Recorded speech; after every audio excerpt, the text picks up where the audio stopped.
कामिल साहब जी, सरल और आसान भाषा में हमें ये बताइए कि अमेरिका ये जो कुछ कर रहा है ईरान में, ये उसकी किन पॉलिसीज़ की वजह से हो रहा है और इसका इस दुनिया को क्या फ़ायदा नुकसान होगा? मतलब दुनिया को तो निश्चित तौर पर कोई फ़ायदा नहीं होना, नुकसान ही नुकसान है। जी। कर क्यों रहा है अमेरिका या इजराइल, उसके ऊपर ज़रूर उसके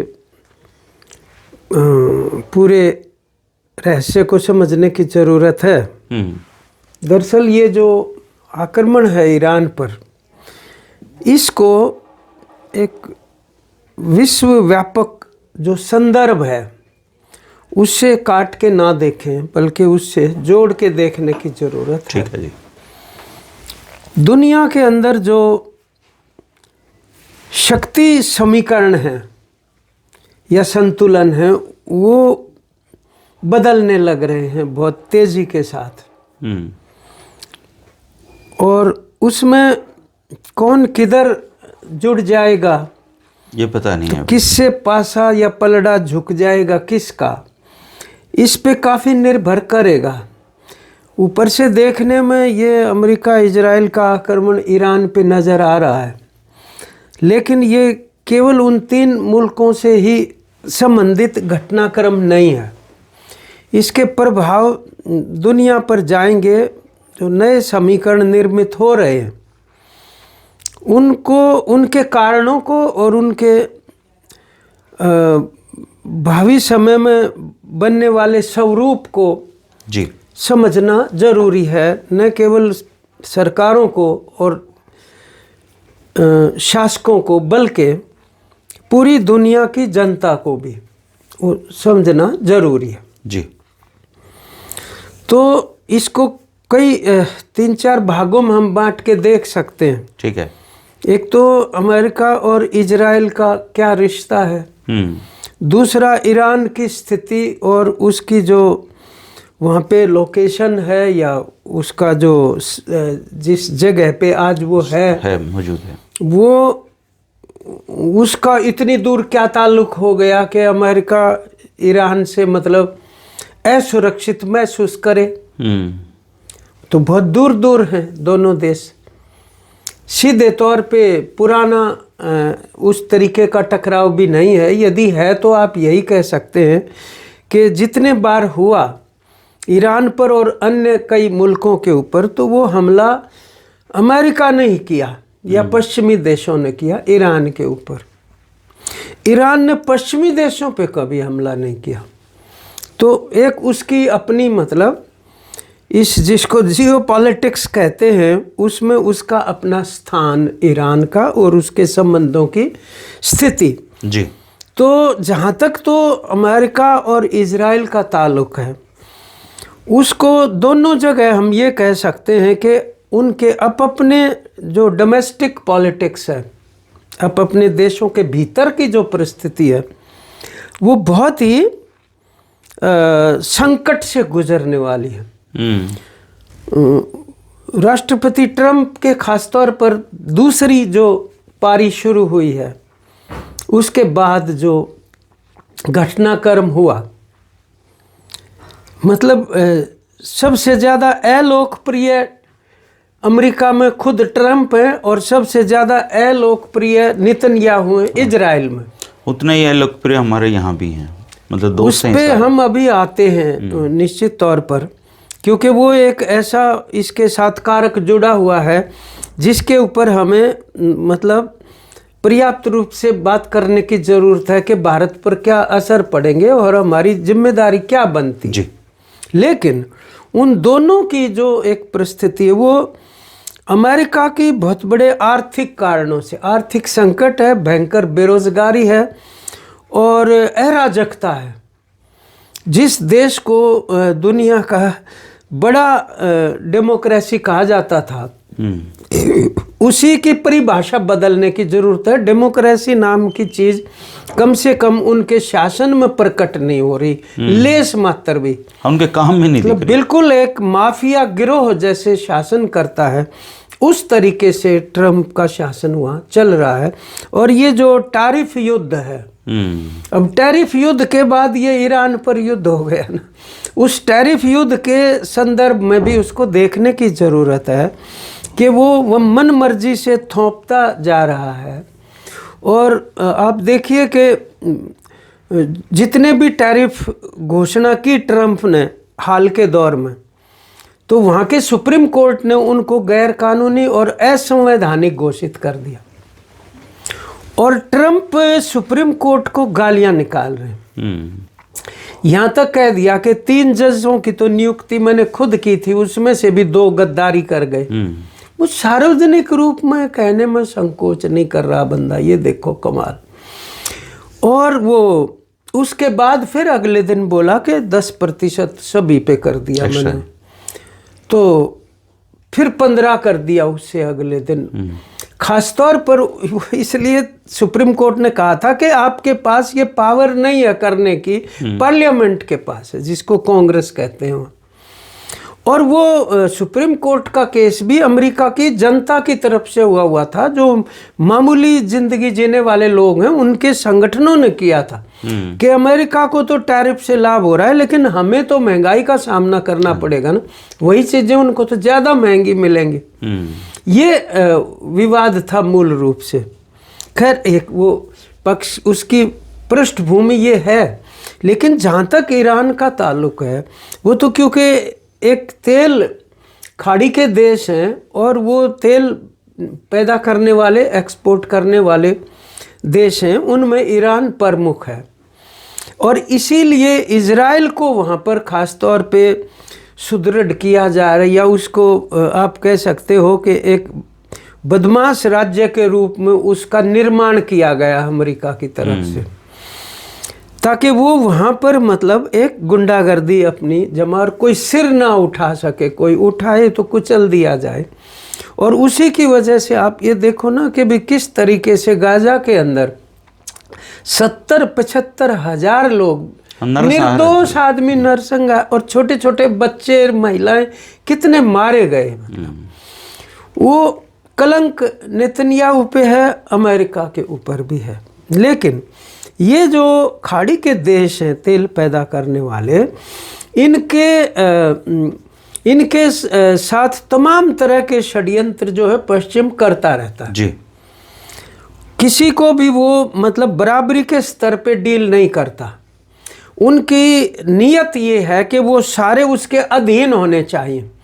कोई भी देश अपनी स्वतंत्र जो स्थिति है उसका प्रकटीकरण ना करे, कोई खुद मुख्तारी ना दिखाए जी, और दिखाएगा तो वो उचित नहीं होगा। ये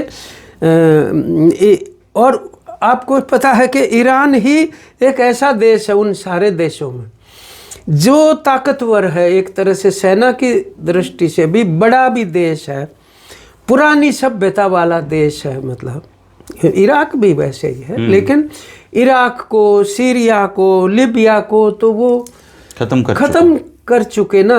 आज जो ईरान के बारे में ये कह रहे हैं कि हम वहाँ पर रेजिम चेंज करना चाहते, शासन परिवर्तन, तो वो पहले वाले भी किसी न किसी बहाने से रेजिम चेंज किए थे उन्होंने, लेकिन आज उनका बिल्कुल धज्जियाँ उड़ा के छोड़ दी। मतलब और बहुत ही बर्बादी का सबब देखा जा सकता है इराक, सीरिया या लीबिया में।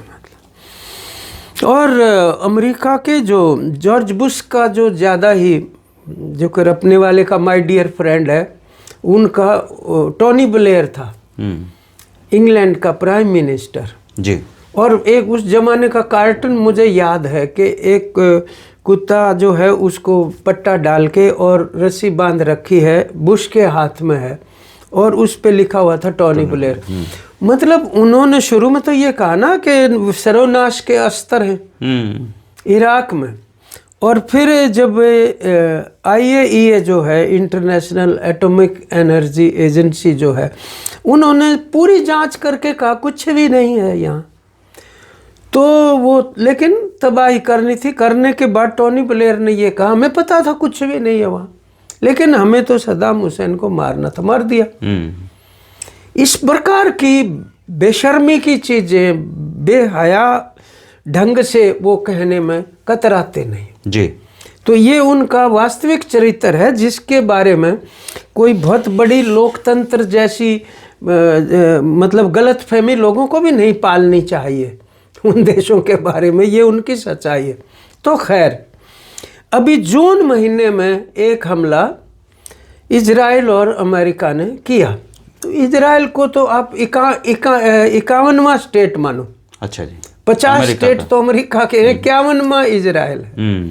और ग्रीनलैंड और कौन कौन बनेंगे शायद वो उनके अब एजेंडा के ऊपर है, कार्यसूची पे ट्रंप की। तो रेजिम चेंज क्यों करोगे भाई तुम? मतलब किस देश में कौन सा शासन है, उसको बनाना, बदलना, पलटना उस देश की जनता का अधिकार है। पर ये अमेरिका तय करेगा, ये अमेरिका तय करेगा कि कोई भी। और वो ये कह रहा है, जब उनकी खुमनेई की हत्या हुई बम्बार्डमेंट में, तो ट्रंप ने ये कहा कि ये तो मुझे पता नहीं कौन उत्तराधिकारी बनेगा उनका, लेकिन बनने से पहले मेरे को फ़ोन पे बात करेंगे वो। ये परिस्थिति वो चाहते हैं। अब सबसे पहली जो कैजुअलिटी है ईरान के अंदर, वो एक लड़कियों के स्कूल पे बम्बार्डमेंट की है। हाँ जी। जिसके अंदर 150 से ज़्यादा बच्चियां मारी गई। ये कौन सा रेजिम चेंज है? क्या उद्देश्य है इसके पीछे? एक आपको ध्यान होगा कि 1979 में उसको इस्लामिक रेवोल्यूशन कहते हैं। मैं तो काफ़ी छोटा था। हाँ, हम यूनिवर्सिटी में थे, लेकिन मुझे 91 मतलब 95 के बाद की घटना याद है। उस टाइम पर वो शाह रजा पहलवी, वो शाह थे ईरान के। जी। मतलब राजशाही कह सकते हो। हाँ, वो ख़त्म हुई थी इसमें। वो ख़त्म ही नहीं हुई थी, वो पूरा कठपुतली था अमेरिका का। वो कैसे सत्ता में आया था, ये कहानी अच्छा समझनी बहुत ज़रूरी है। दरअसल पहलवी का तख्ता पलट 1989 में हुआ, इस्लामिक क्रांति 79 में, 1979 में। वो शाह रजा पहलवी को भगाया था। वो बहुत ही क्रूर शासक था और अमेरिका का पिट्ठू था। बाद में वो अमेरिका भाग गया था जब जनता ने उसका तख्ता पलट किया, तो वो मर गया फिर अमेरिका में। उसका बेटा है अब जो अमेरिका ईरान आना चाहता है, ईरान वो शासक के रूप में आना चाहता है। तो वो रजा पहलवी कैसे बना था शासक वहाँ का? 1951 में वहाँ के इलेक्शन में मोहम्मद मुसाद्दक प्राइम मिनिस्टर बन गए और वो थे प्रगतिशील वामपंथी। ओके। तो उन्होंने जो ईरानियन ब्रिटिश तेल कंपनी थी उसका राष्ट्रीयकरण कर दिया। ये वही कहानी है जो वेनेजुएला में बनी थी। ह्यूगो सावेज ने जो राष्ट्रीयकरण किए थे, जो कि अब वो मादुरो को पकड़ के ले गए। मतलब तो मोहम्मद मुसाद्दिक ने जब उसका राष्ट्रीयकरण किया तेल की कंपनी का, तो अमेरिका और ग्रेट ब्रिटेन दोनों को मतलब बहुत बड़ा एक तरीके से आर्थिक नुकसान हो गया। आर्थिक नुकसान हो ही नहीं गया, बल्कि ये हुआ कि भविष्य में ये तो सारे रास्ते बंद करेगा तुम्हारे।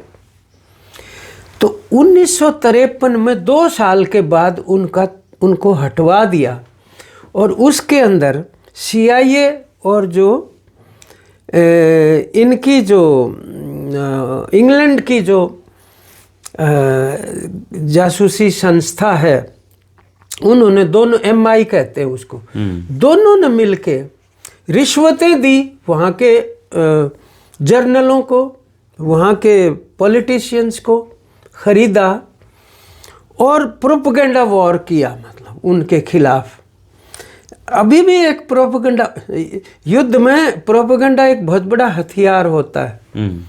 कि आप एनिमी का अब भी राक्षसीकरण प्रोपेगेंडा बहुत चल रहा है। बहुत चल रहा है, इससे पहले भी चला था। तो मोहम्मद मुसादिक को हटा दिया, बाद में वो वयोवृद्ध होके उनका इंतकाल हुआ। उसके बाद ये रजा पहलवी को बिठाया था। तो राजशाही की वापसी में रजा पहलवी को खोमानी ने हटा दिया, खमनेई ने। खमैनी फ्रांस में रहते थे, मतलब एग्जाइल में कह लो, निर्वासन था उनका, नहीं तो उनको मार देते। रजा पहलवी, बहुत सारे लोग, बहुत हत्याएं हुई थी ईरान में, ये वहाँ रहते थे। लेकिन जनता ने जो तख्ता पलट किया, तो रजा पहलवी जब भाग गए तो ये खमैनी जो हैं आ गए। एक और भी आयतुल्लाह खोमेनी थे इनके, ये धर्म गुरु हैं। बुनियादी तौर पर इनको भी ना समझने की ज़रूरत है। ठीक है, कई लोग मतलब उसको एक बहुत ख़राब उसकी छवि पेश करने के चक्कर में रहते हैं। अब उनका क्या सिस्टम है, वो जो धर्म का और शासन का क्या रिश्ता है, वो अपना एक उनका है सिस्टम। उसमें किस प्रकार का लोकतंत्र है, नहीं है, कहाँ गड़बड़ियाँ हैं, क्या, वो अपनी जगह है, कोई सर्टिफिकेट देने की बात नहीं है। लेकिन ये बात सही है कि एक उनका अपना सिस्टम है। ये जो बेसिकली जो इस्लामिक शासन है, ये जो शिया हैं, वो शिया और सुन्नी दो सेक्ट इस्लाम के हैं। ये दुबई वाले ये सुन्नी हैं, कुछ सुन्नी हैं, ये शिया हैं। हमारे देश में भी सुन्नी और शिया दोनों तरह के मुसलमान हैं। तो जो सुन्नी इस्लाम है, उसके ऊपर बहुत बड़ा सूफी प्रभाव है। जैसे भक्ति आंदोलन है ना हमारा, हाँ, ऐसे ही सूफी आंदोलन, इस्लाम मतलब सुन्नियों पे ज़्यादा प्रभाव उसका। हिंदू में भक्ति काल का और भक्ति आंदोलन का, जो समाज सुधार का बड़ा एक आंदोलन, सोशल रिफॉर्म का माना जाता है। उसमें चाहे वो कबीर साहब हैं, चाहे उसमें भक्ति अहमद से नानक साहब हैं, या उसमें रविदास जी हैं, या मीराबाई हैं, या दक्षिण के हमारे बहुत सारे वो हैं। तो इसी प्रकार से सूफी जो रूप है इस्लाम का, ये मोटे तौर पे उसकी खास बात ये है, वो ये कहते हैं सबका मालिक एक है। एक नंबर 2 कहते हैं सबके भीतर है अपना अपना खोजो। अच्छा जी, इस तरह का। तो सूफी का जो प्रभाव है वो मतलब बाबा फरीद हुए हैं, बुल्ले शाह हुए हैं, बाबा नानक के ऊपर भी है। और वो बल्कि बाबा फरीद की पैदाइश उनकी पाकिस्तान वाले पंजाब से है। वहाँ पर उनकी बहुत बड़ी वो मज़ार है जिसको मान्यता मिली हुई है। तो पाकपत्तन कहते हैं वो जो तहसील है पंजाब की। किसान आंदोलन भी बहुत मजबूत रहा एक ज़माने में पाकपत्तन में, जब हम इकट्ठे थे प्रोविंशियल गवर्नमेंट के टाइम में, तो पंजाब ही था। तो खैर, वो फरीद बाबा की सैकड़ों आयतें जो हैं गुरु ग्रंथ साहब में हैं। हाँ हैं जी। तो सूफी और सिखिज़म और हमारा ये जो अपना जो हिंदू प्रभाव का है, हिंदू में भक्ति और भक्ति काल, ये समकालीन एक तरीके से है और एक दूसरे में ना इनका समावेश है। इसको ऐसे अलग अलग करके एक दूसरे को प्रभावित किया गया है जी। ये अलग बात है कि अब उसमें कोई कट्टरता निकालने लगे तो सिख धर्म में से कोई निकाल लो। अगर बाबा नानक की ही मतलब उपदेशों का किसी को तोड़ मरोड़ करना है तो वो एक अलग चीज़ है। तो जनता का अपना कर्तव्य है ये देखने का कि तोड़ मरोड़ ना हो और उसका जो वास्तविक सार है वो बचा रह जाए।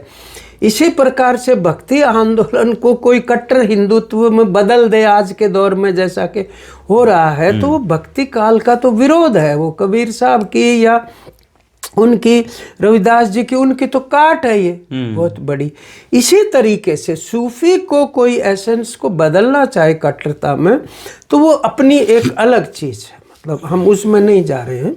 लेकिन ये एक स्थिति है कि वो एक धर्म गुरु थे और अब कोई दूसरे तीसरे ऐसे बन जाएंगे। उनका एक शियाओं के धर्मगुरु थे, शियाओं के धर्म गुरु थे।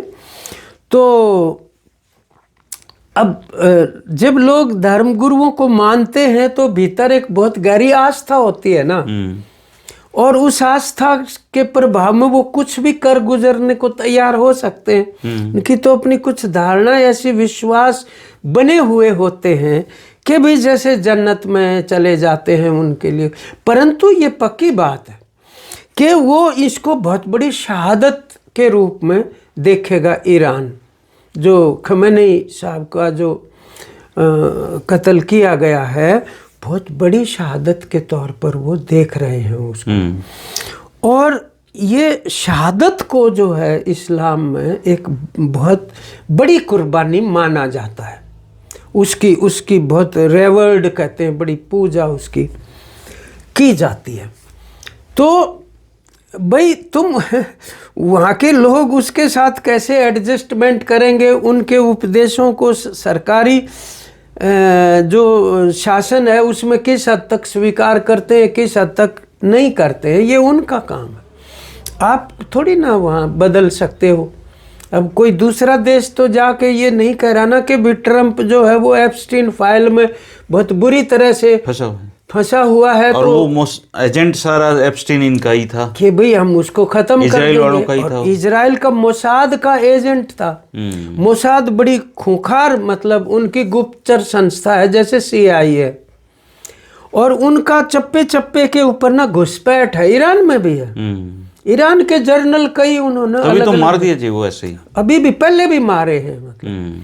और जो 6 महीने पहले हमला किया था उस टाइम पर इन्होंने ये कहा था कि ईरान जो है वो यूरेनियम का संवर्धन करने की क्षमता रखता है, उससे न्यूक्लियर बम बन सकता है, परमाणु बम। ईरान ने कहा हम संवर्धन तो कर रहे हैं, इतने डिग्री तक नहीं करेंगे जिससे कोई हथियार बन जाए, हम शांतिपूर्वक प्रयोग के लिए उसका इस्तेमाल करेंगे। ये उन्होंने आश्वासन दिया। नॉन प्रोलिफरेशन ट्रीटी जो परमाणु है प्रसार संधि, उस पर साइन कर रखे ईरान ने। अच्छा। इजराइल ने नहीं कर रखे, जबकि इजराइल कहता हमारे पास है परमाणु। तो ये जो दोहरा चरित्र उनका है, तो उस टाइम पर भी उन्होंने ये देखा कि ईरान के ऊपर हमला जो किया तो ईरान ने समर्पण नहीं किया। उन्होंने जितने भी दूसरे देश थे खाड़ी के, जहाँ पर अमेरिका के अड्डे थे, बहुत बड़े शक्तिशाली अड्डे हैं, उन पे अटैक कर दिया ईरान ने उस टाइम भी। तो ट्रंप ने वो झगड़ा लड़ाई थी वो ये कह के बंद कर दी कि हमने ईरान के परमाणु जो केंद्र था उसको तबाह कर दिया, ऑब्लिटरेट कर दिया, नष्ट कर दिया। तो कर दिया तो अब क्यों, अब किस बात की लड़ाई, किस बात का तुम ये बहाना बना रहे हो? फर्स्ट ऑफ ऑल तो तुम हो कौन, मतलब तुम्हारा क्या मतलब है उनके परमाणु है प्रसार से या बनाने से, ना बनाने से? और अब जो नेगोशिएशन हो रही थी वो अमन के साथ, अमन जो देश है ईरान के नीचे साउथ में, ओमान है, ओमान, वो मध्यस्थता कर रहा था। अच्छा। और जब ये अटैक किया है तब भी बातचीत चल रही थी। ओमान का जो प्रतिनिधि था उसने निंदा करी है हमले की। वो कह रहा है बिल्कुल नज़दीक लग गई थी वार्तालाप हमारी बातचीत, और ईरान ये मान गया था कि 60% संवर्धित जितना भी हमारे पास है, वो पता नहीं 400 kg क्या था, वो हम मतलब सौंपने को तैयार हैं। यहाँ तक वो मान गया, ओमान कह रहा है इस बात को। तो उसके बावजूद भी तुम या तो बातचीत क्यों कर रहे हो, या उसको पहले बंद कर दो, ये कहो कि वो कोऑपरेट नहीं कर रहा। कोई भी तो लेस मात्र उसका औचित्य नहीं बनता हमले का दुनिया में, तो वो उसके ऊपर कर दिया।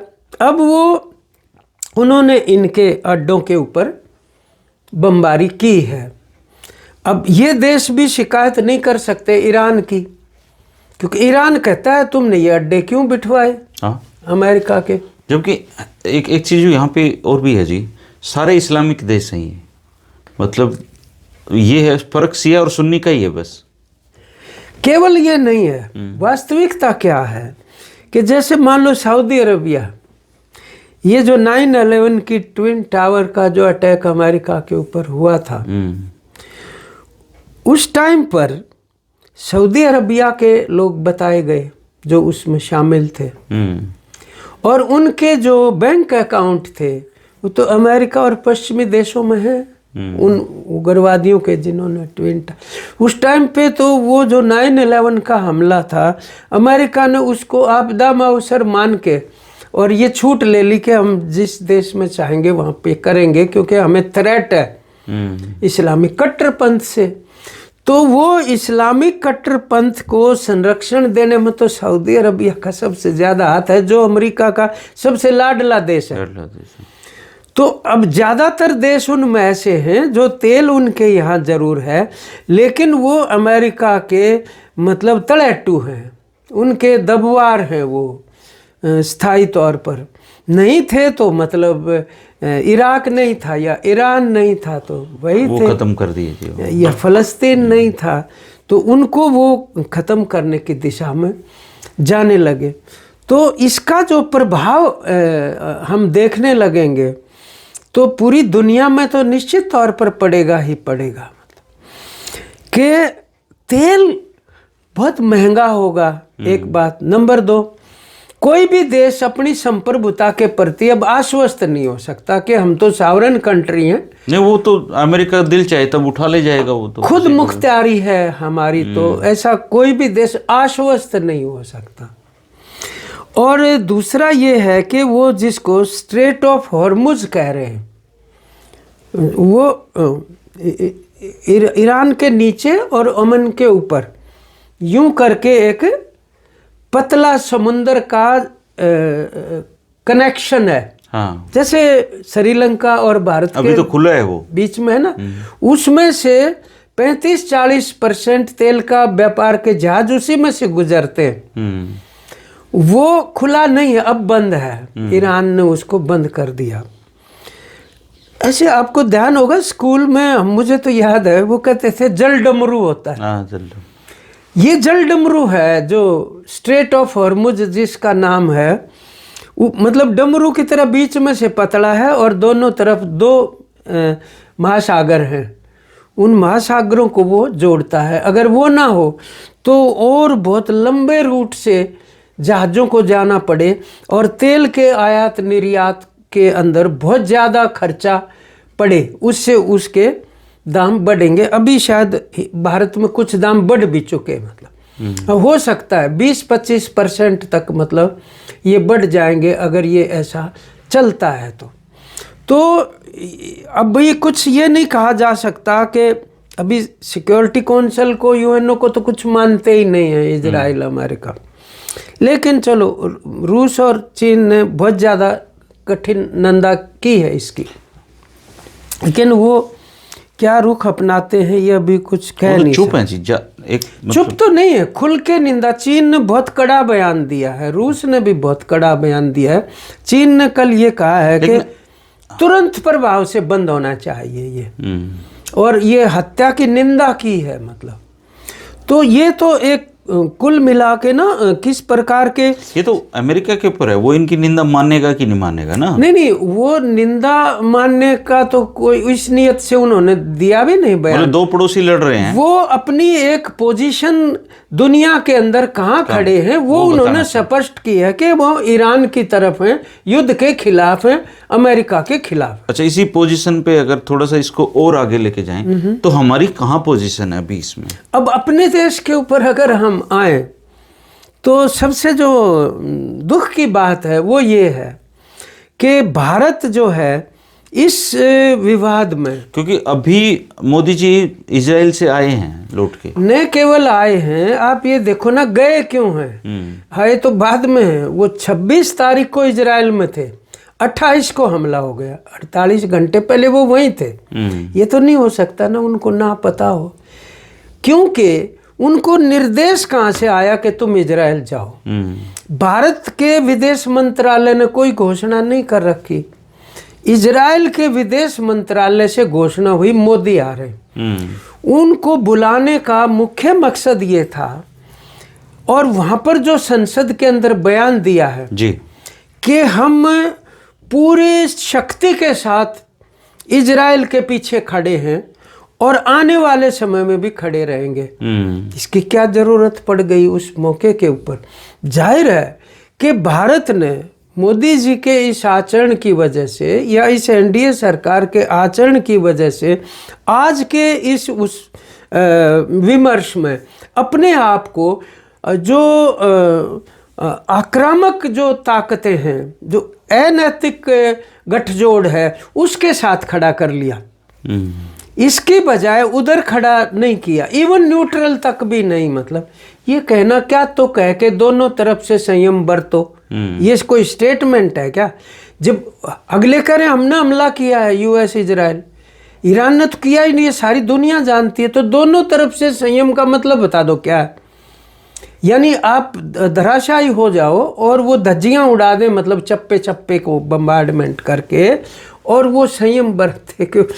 ये कहना बहुत ही गलत। नहीं, भारत की पोजीशन एक तो इससे ये क्लियर होगी कि जी हम अमेरिका और इजराइल के साथ खड़े हैं। यस, ये क्लियर। एक पोजीशन ये भी क्लियर होगी कि हम रूस और चीन के साथ नहीं खड़े, बोले इनसे अलग है हमारा धड़ा। नहीं मतलब देखो, जो गुटनिरपेक्ष वाला दौर था वो जा चुका है अब। नहीं गया कहीं नहीं था, वो इन्होंने उसको मतलब डंप कर दिया। क्योंकि हमारे तो रिश्ते चाइना के साथ भी ठीक थे, अमेरिका के साथ, भारत रूस के साथ भी गुटनिरपेक्षता का लीडर था और उसकी बहुत बड़ी प्रतिष्ठा दुनिया में थी, उसका प्रभाव था इस बात के लिए। और जिसको कहते हैं कि समय की कसौटी पे वो विदेश नीति खरी उतरी थी गुटनिरपेक्षता की। अब तो वो बिल्कुल ही हमारी जो विदेश नीति है उसका शीर्षासन करवा दिया, सिर नीचे और पैर ऊपर कर दिए इस सरकार ने। तो ये रूस के साथ तो कहाँ है, आप ये देखो ना। पहले ईरान ने ये कहा था हम भारत को सस्ती गैस और तेल देने को तैयार हैं। अमेरिका ने ये कहा कि नहीं लेने देंगे हम, और भारत ने हाथ जोड़ दिए ईरान के सामने कि हम मजबूर हैं जी, नहीं ले पाएंगे। और ये जो टैरिफ लगते हैं ये कोई अचानक आज की कहानी नहीं है। टैरिफ नहीं, जो क्या कहते हैं उसको, आर्थिक प्रतिबंध, सैंक्शन कहते हैं। ये एक बहुत बड़ा युद्ध है, वो भी एक बहुत बड़ा औजार है।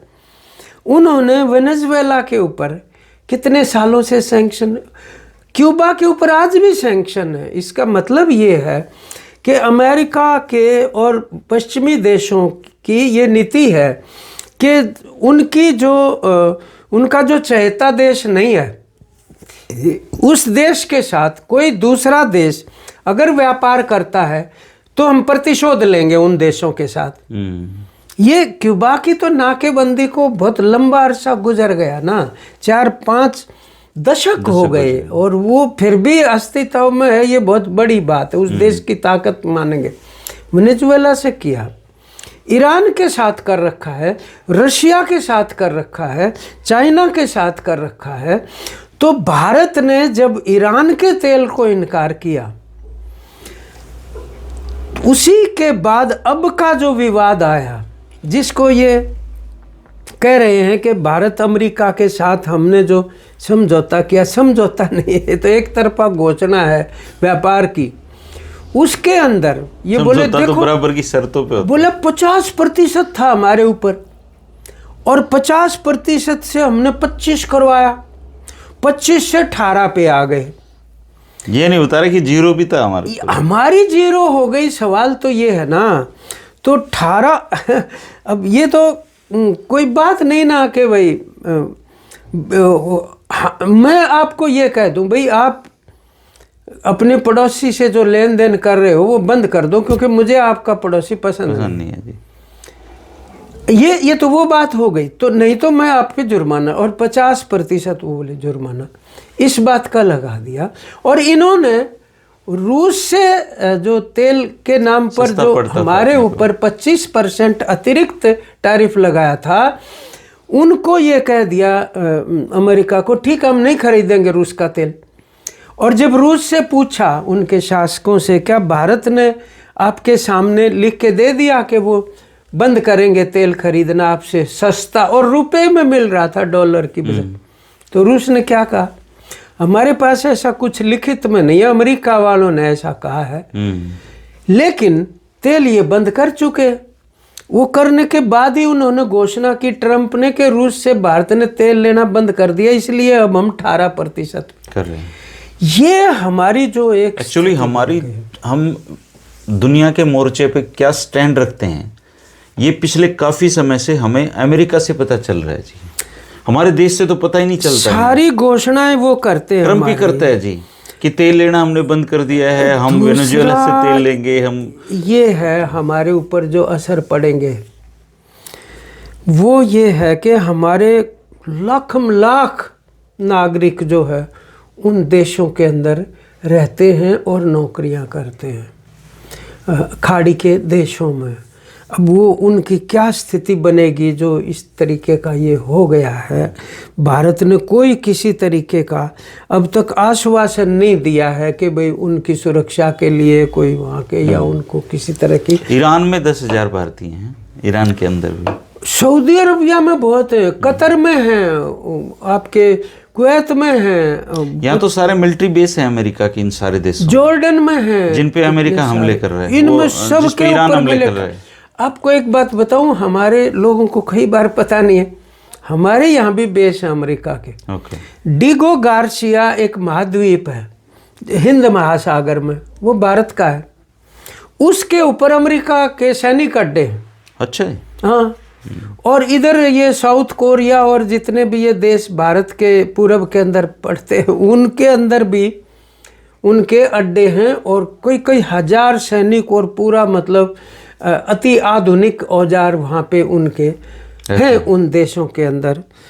तो ये भी हमारा एक सरोकार बनता है कि भारत का। तो अब ईरान के साथ तो यहाँ भी हुआ कि वहाँ पे एक चाबहार की बंदरगाह है, वो तो नष्ट कर दिया पोर्ट ही। नहीं, नष्ट नहीं किया, वो भारत के साथ कोलैबोरेशन कर लिया था, बना रहा था, कोलैबोरेशन हो गया था। अघोषित रूप से भारत ने अब वहाँ पर बजट देना बंद कर दिया। बजट सुनने में आ रहा है कि वहाँ पे अटैक हुए हैं, चाबहार पोर्ट को नष्ट किया गया है। ये अगर किया होगा तो निश्चित रूप से किया होगा, लेकिन हम भारत जो उस जिसको बहुत बड़ा फायदा था, चाबहार पोर्ट से तो हम पीछे हट गए थे। चाबहार चुनाव में तो मोदी जी इसको अपनी उपलब्धि बता रहे थे। तो मतलब ये भी एक डिस्टेंसिंग करने वाली बात थी जो अमेरिका के दबाव में कर रहे थे, जिसकी अब नष्ट होना तो अलग बात है, लेकिन वो बहुत रणनीतिक जगह के ऊपर थी जो भारत को व्यापार। अभी तो दुनिया का सीन तो ये बन रहा है ना जी कि हम कहीं ना कहीं सारे कंट्रीज स्टैंड ले रहे हैं अपना, कौन किसके साथ खड़ा है। और निर्गुट वाली तो सिचुएशन ही खत्म हो गई है। तो क्या दुनिया मतलब युद्धों की तरफ ही बढ़ रहे हैं हम? ऐसी जब स्थिति आती है ना, तो वास्तव में भिन्न भिन्न देशों की जो जनता है, अब अमेरिका की जनता इस युद्ध के खिलाफ है। हाँ, युद्ध ट्रंप सर के खिलाफ है, सर नेताओं के खिलाफ, उस वहाँ की जनता भी है बहुत ज्यादा। जो बर्नी सैंडर्स है, बहुत बड़े विपक्ष के नेता हैं, वो उन्होंने खुल के लंबा बयान दिया है और ये कहा है कि बिल्कुल अनैतिक और असंवैधानिक गलत किया है ये ट्रंप ने, सार्वजनिक रूप से आलोचना की है। पर तो उसके फर्क नहीं पड़ता। अलग अलग देशों की जनता को अब सामने आना पड़ेगा और उनको अपनी ये मजबूती के साथ इच्छा शक्ति प्रकट करनी पड़ेगी, अपनी विल, कि हम युद्ध के विरुद्ध हैं, चाहे वो कहीं पर भी है। और ये तुरंत प्रभाव से बंद होना चाहिए। देखो, अंतिम ताकत तो आप ये लगा लो कि लोगों के हाथ में होती है। शासन के ऊपर अंकुश वो लगा सकते हैं अगर उनका। ईरान में ऐसी चीज़ें भी दिखाई जा रही हैं कि वहाँ की जनता खुश है खमेनी की मौत के बाद, ऐसे वीडियोज लाए जा रहे हैं सामने। मतलब अब तो इतना ज्यादा जो देखने को मिल रहा है वो मातम है। शायद ये वार प्रोपेगेंडा मतलब हिस्सा है। परंतु कुछ अब क्या कह सकते हैं भाई, कोई इस किस्म के लोग होंगे, लेकिन वो अब खुशी प्रकट कर रहे होंगे, इस पे मुझे गंभीर शक है। वैसे हो सकता है चाहे वो एक हिस्सा मतलब बेशक शासन पद्धति को बदलना चाहता हो, क्यों नहीं होंगे। जैसे अमेरिका में भी ट्रम्प के खिलाफ बहुत लोग हैं, कितने ही हैं। भारत में मोदी जी के खिलाफ पता नहीं कितने तो लोग कल हैं। देख रहा था 30% भी रेटिंग नहीं है ट्रम्प की जो है। अब ये इजराइल वाला नेता ये अपने देश में कहाँ लोकप्रिय है। तो मैं तो वैसे ही ना आपको कह रहा था कि ये जो 8 मार्च है, जिस दिन अंतर्राष्ट्रीय महिला दिवस होता है, उसी दिन साहिर लुधियानवी का जन्मदिन होता है जी, जो कि हमारे इस उपमहाद्वीप के बहुत बड़े शायर और लेखक हुए हैं। मतलब तो उनकी एक वो लाइनें मैं पढ़ रहा था कल, जो यहाँ सुना देता हूँ। वो वॉर के खिलाफ है, युद्ध के। वो कहते हैं, जंग तो खुद एक मसला है जी, जंग तो खुद एक मसला है, जंग क्या मसले हल करेगा। आग और खून आज बख्शेगी, जंग जो है आग और खून आज बख्शेगी, भूख और एहतियाज कल देगा। जंग आज तक तो जंग का यही तो इतिहास रहा है ना। इसलिए ए शरीफ इंसानों, जंग टलती रहे तो बेहतर है। इसलिए ए शरीफ इंसानों, वो मानवता को संबोधित कर रहे हैं, जंग टलती रहे तो बेहतर है, आप और हम सभी के आंगन में क्षमा जलती रहे तो बेहतर है। तो ये है, युद्ध के परिणाम जो हैं वो बहुत ही खूंखार और घातक हो सकते हैं, उसके खिलाफ ही खड़ा होना चाहिए। मतलब वहाँ पे भुखमरी फैल जाती है जी, होती हैं। आप सेकेंड वर्ल्ड वॉर के बाद 1942 में बंगाल में 40 लाख लोग मरे थे भूख से, क्योंकि इंग्लैंड ने हमारे देश का अनाज जो है वो युद्ध में बाहर भेज दिया था। 40 लाख लोग मरे थे, जिसको बंगाल फैमिन कहते हैं। और चर्चिल ने, जो प्राइम मिनिस्टर थे उस टाइम इंग्लैंड के, अपनी पार्लियामेंट में ये शब्द कहे थे कि भारत को क्या फर्क पड़ता है, ये तो उतनी जनसंख्या फिर बढ़ा लेंगे अपनी। देखो ये है साम्राज्यवाद का चरित्र, जो युद्ध को नहीं, अभी तक तो हम जैसे साम्राज्यवाद किताबों में ही पढ़ा था जी। असलियत में अभी मतलब अब साम्राज्यवाद देखने को मिल रहा है। असली चेहरा तो अब समझ में आता है ना कि शहीद भगत सिंह, क्या आप मेरे साथ कोई समझौता नहीं करना चाहो और मैं आपका गला दबा के समझौता करवा लूं। साम्राज्यवाद मुर्दाबाद क्यों लगाते थे? अब इस पीढ़ी को हमें पता चल रहा है। अभी तक पिछले जैसे आप ये देखो 2000 से पहले तक कुछ नहीं था ये इस तरह का। बिल्कुल साम्राज्यवाद किताबों का शब्द ही लगता है, लेकिन अब तो दिख रहा है कि साम्राज्यवाद यही होता है। ये होता है अब वो, क्योंकि उसने ना अपने सारे जो नकाब है वो उतार के फेंक दिए। और अमेरिका देखो चतुर कितना है, निशाना बनाता है उन देशों को जो उससे कमजोर हैं। वो चाइना पे अटैक नहीं करता है, वो रूसिया पे नहीं करता है, निश्चित तौर पर रूस की तरफ नहीं देखता बिल्कुल भी। जी है ना, सही बात है। तो कमजोर का कोई हिमायती होता भी नहीं जी, वैसे हरियाणा में कहते भी है ना। हाँ नहीं, लोग तो हैं, ऐसी बात नहीं है, ताकतें ना हो वो भिन्न बात है। देखिए जनता का तो मतलब हमदर्दी कमजोर के साथ रहती है। अपने हीणे के ऊपर कोई छेड़खानी करे ना, लोग नुका करे, गलत बात है भाई। हाँ, इसके तभी तो खुमनई के सेंटिमेंट भारत के ज्यादातर लोगों के मैं देखा सोशल मीडिया पे खुमनई के प्रति हैं उनके, निश्चित तौर पर, वो बल्कि वो जानते भी नहीं उनके बारे में। नहीं, बहुत ही अनैतिक कांड है ये, मतलब जिसकी जिंदा ये तो युद्ध तो अफगानिस्तान और पाकिस्तान में भी छिड़ा हुआ है अभी। छिड़ा हुआ क्या है, मतलब पाकिस्तान को भी किसी न किसी तरह की मतलब आंदोलन, इसकी लड़ाई की जरूरत है। वो वहाँ के जो सेना अध्यक्ष हैं उनको तैयार कर रखा अमेरिका ने, मुनीर को वहाँ के। हाँ, मुनीर है ना। हाँ जी। तो जो प्राइम मिनिस्टर है उसका तो बहुत छोटा कद हो गया है। मतलब जैसे हमारे देश की प्रतिष्ठा घट गई इस क्रियाकलाप से, तो पाकिस्तान को भी, क्योंकि उधर अफगानिस्तान है ना। आपको एक बात बताऊं, अफगानिस्तान में पहले भी अमेरिका ने उसको ऑक्युपाई किया भाग गया छोड़ के जी। फंस गए थे कि नहीं फंस गए थे? भाग वियतनाम गया, में क्या हुआ सारे था? बीच वियतनाम छोटा एक मुल्क मतलब, और अमेरिका जैसी शक्ति और जापान और फ्रांस जैसे साम्राज्यवाद को धूल चटाई मतलब, लेकिन भागना पड़ा ना वहाँ से भी। तो ईरान तो मतलब उनकी निस्बत काफ़ी मजबूत देश उस तरह से है। दोस्तों अभी स्थितियां बदलेंगी, और बदलेंगी नहीं, बहुत ज़्यादा खराब होने की आशंकाएं दुनिया में व्यक्त की जा रही हैं, लेकिन सब सामने है और जो होगा उस पर चर्चा की जा सकती है, होनी भी चाहिए। फिलहाल भारत की जो चिंताएं हैं वो जो ये देश हैं जो युद्धों से घिरे हुए हैं उनमें फंसे भारतीयों को बचाने पे ज़्यादा होनी चाहिए। आके आप इस पर क्या कहेंगे ज़रूर कमेंट करके बताना। शुक्रिया कमेंट साहब। नमस्कार, धन्यवाद।